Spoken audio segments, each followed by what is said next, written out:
کہ وہ کمپرومائزڈ ہیں، یعنی ان میں جتنی ہمت ہے عمران خان کو اندازہ ہے کہ ان میں کتنی ہمت ہے، اور اسی لیے عمران خان نے ان میں سے بعض لوگوں کو جو ایک ذمہ داری دی ہوئی ہے کہ یہ ٹھیک ہے کچھ نہ بول کر اپنے آپ کو بچا کر یہ کم از کم سامنے موجود ضرور رہے گا، تو اس لیے اس کی اس جگہ ضرورت ہے، اس کی اس جگہ ضرورت ہے۔ عمران خان صاحب نے ان لوگوں کو جانتے بوجھتے جو ذمہ داریاں دی ہیں وہ ذمہ داریاں دی ہیں، بعض جگہ غلطی ہو سکتی ہے اور ہوئی ہے۔ پاکستان تحریک انصاف کی خاتون رہنما نے مجھے بڑے کلیئر ورڈز میں کہا کہ مجھے اپنی لیڈرشپ پہ شرم آتی ہے، جس طرح سے میٹنگز میں یہ لوگ بیٹھتے ہیں، جس طرح سے یہ لوگ پروٹوکول انجوائے کرتے ہیں، جس طرح سے یہ لوگ اپنی میٹنگز میں بات کرتے ہیں، تو میں ان کی جانب سے عمران خان کی رہائی کے لیے ایفرٹ نہیں دیکھتی۔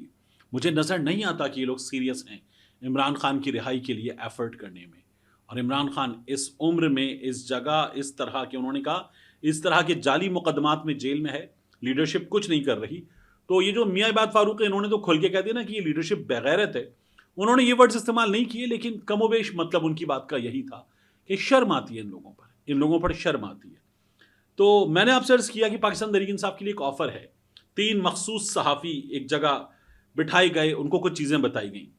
تو پاکستان تحریک انصاف کے لیے نون لیگ والے اب ذرا کر و فر کے ساتھ، ذرا رعونت کے ساتھ یہ بتا رہے ہیں کہ آفر یہ ہے پاکستان تحریک انصاف کے لیے کہ آپ کو یہ آفر چاہیے تو لے لیجئے، اور آفر صرف اسی حد تک ہے کہ الیکشن پہ بات کر لیں، آئیں الیکشن کی موڈیلٹیز طے کر لیں، الیکشن اگلے ہوں گے کیسے ہوں گے، صاف شفاف کرنے کے لیے کیا طریقہ ہوگا، اور الیکشن کمیشن میں باقی چیزوں میں جو اصلاحات لانی ہیں وہ اصلاحات لے آئیں، ان پر بات کر لیتے ہیں۔ لیکن نون لیگ والے میں آپ سے کہہ رہا ہوں نا کر و فر کے ساتھ بات کر رہے ہیں، ذرا رعونت آ گئی ہے، تو وہ رعونت یہ ہے کہ نون لیگ کا یہ کہنا ہے اب کہ الیکشن ہوں گے اب 4 سال کے بعد، اس سے پہلے الیکشن کا نام نہ لیا جائے، یہ حکومت ہماری ہے اور یہ حکومت جیسی بھی ہے یہی چلے گی۔ تو یہ پاکستان تحریک انصاف کو کہا جا رہا ہے۔ اب میں آپ سے عرض کروں عمران خان صاحب نے کیا کہا ہے۔ عمران خان صاحب تک یہ چیز پہنچی ہے جو میری معلومات ہیں بلکہ سب کی معلومات ہیں، وہ یہ ہے کہ عمران خان صاحب نے اس پر کہہ دیا ہے نو۔ عمران خان صاحب کہتے ہیں مینڈیٹ ہمارا ہے، یہ مینڈیٹ ہمیں واپس دیا جائے، یا پھر سیدھی بات یہ کہ الیکشن پہ بات کی جائے، فریش الیکشن فوری طور پر، یعنی بجٹ وغیرہ ہو جائے، الیکشن فوری طور پر۔ ایک آواز آئی تھی پہلے کہ 2026 کے مڈ کے بعد، اگلے سال کے مڈ کے بعد، یعنی اگلا بجٹ ہو جائے اس کے بعد الیکشن، لیکن ابھی کہا جا رہا ہے نون لیگ کی جانب سے کہ اگلے الیکشن پہ بات کر لیں، موڈیلٹیز طے کر رہے ہیں، الیکشن کمیشن میں کیا نکالنا ہے کیا ڈالنا ہے اس پر بات کر لیں، لیکن الیکشن اگلا الیکشن اور ٹینور کمپلیٹ۔ اور یہ کہا جا رہا ہے کہ نون لیگ نے اس سلسلے میں اس جانب جہاں سے فیصلے ہوتے ہیں وہاں کلیئرٹی اپنی یہ بتا دی ہے اور وہاں سے گو اہیڈ لے لیا ہے۔ تو یہ پھر صرف نون لیگ کا فیصلہ نہیں ہے، یہ بتانے والے بتا رہے ہیں۔ میں نے آپ کو بتایا تھا کہ 3 مخصوص صحافی بٹھائے گئے، ان 3 مخصوص صحافیوں کو یہ کہا گیا کہ یہ اب پھیلانا ہے کہ اس پر بات ہوگی، نون لیگ اس پر بات کرنا چاہتی ہے، یہ نون لیگ کی جانب سے کہا جا رہا ہے۔ تو باقی کچھ صحافیوں نے کہا ہے کہ نون لیگ کی آفر ہے، عمران خان صاحب اس آفر پر نون لیگ کو نہ کر چکے ہیں۔ اس کے بعد 2 چیزیں اور رہ گئی ہیں۔ ایک پاک بھارت جنگ کے حوالے سے ہمارے جنرل ریٹائرڈ عبدالقادر صاحب وہ یہ کہتے ہیں کہ ابھی پاکستان نے بھارت کو ٹریلر دکھایا ہے، پاکستان پوری فلم دکھا سکتا ہے۔ ہم نے یہ پہلے بھی بتایا تھا کہ ہمارے پاس بہت سے سرپرائزز بھارت کے لیے باقی ہیں، ہمارے ترکش میں بہت سے تیر ہیں جو ہم نے نہیں چلائے، وہ تیر باقی ہیں، تو India will always have a surprise from us, یہ پاکستان کی اتھارٹیز بھارت کو بتانا چاہتی ہیں۔ دوسری جانب میں نے آپ کو پچھلی ویڈیو میں بھی دکھایا تھا، آپ میں سے کچھ لوگوں نے کہا کہ نہیں یہ جو جہاز آپ بتا رہے ہیں C-130 ہے، C-130 نہیں، یہ ایک اور جہاز ہے اور خاصا بڑا جہاز ہے۔ تو میں جہاں خبر دیکھ رہا تھا وہاں C-130 تھا، باقی جہاز C-130 ہے یا کوئی اور جہاز ہے یا جیٹ ہے، وہ بہت زیادہ معلومات مجھے ہیں نہیں، میں خبر کی حد تک اور اس کو گو تھرو کرنے کے بعد اپنا انالیسز آپ کو دے سکتا ہوں۔ تو بھارت میں راجناتھ سنگھ یہ کہہ رہا ہے، ان کا وزیر دفاع، کہ ہم نے پاکستان کو ابھی صرف اور صرف 1 عدد ٹریلر دکھایا ہے۔ یہاں پر بھی یہ کہا جا رہا ہے کہ ہم نے آپ کو ٹریلر دکھایا ہے، راجناتھ سنگھ بھی یہ کہہ رہا ہے کہ ابھی ٹریلر دکھایا ہے، پاکستان کو ہم پوری فلم بھی دکھا سکتے ہیں۔ فرق کیا ہے؟ پاکستان یہ کہہ رہا ہے کہ اگر کچھ کرو گے تو مار کھاؤ گے، جبکہ راج ناتھ سنگھ جو ہے وہ یہ کہہ رہا ہے کہ ہم نے ابھی کچھ کیا نہیں ہے، ہم کچھ کریں گے۔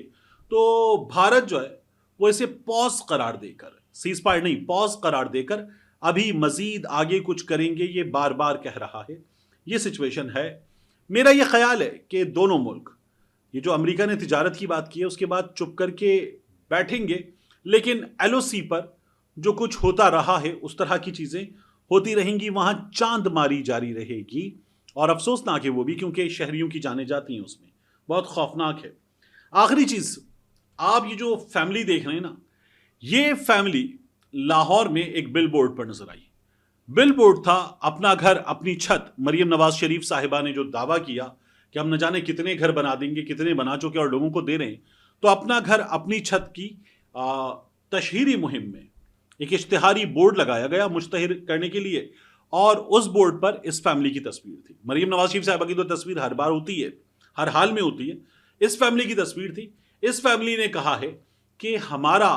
اپنا گھر اپنی چھت اسکیم سے کوئی لینا دینا نہیں ہے، ہم نے اس کے لیے اپنی خدمات پیش نہیں کی، ہم اس کے ماڈل نہیں ہیں، ہماری تصویر غلط استعمال کی گئی ہے، لیگل ایکشن لیں گے۔ مریم نواز شریف کی ٹیم پر ہم لیگل ایکشن لیں گے۔ نہ ہمارا نون لیگ، پی ٹی آئی اور کسی سیاسی جماعت سے تعلق ہے، نہ ہمارا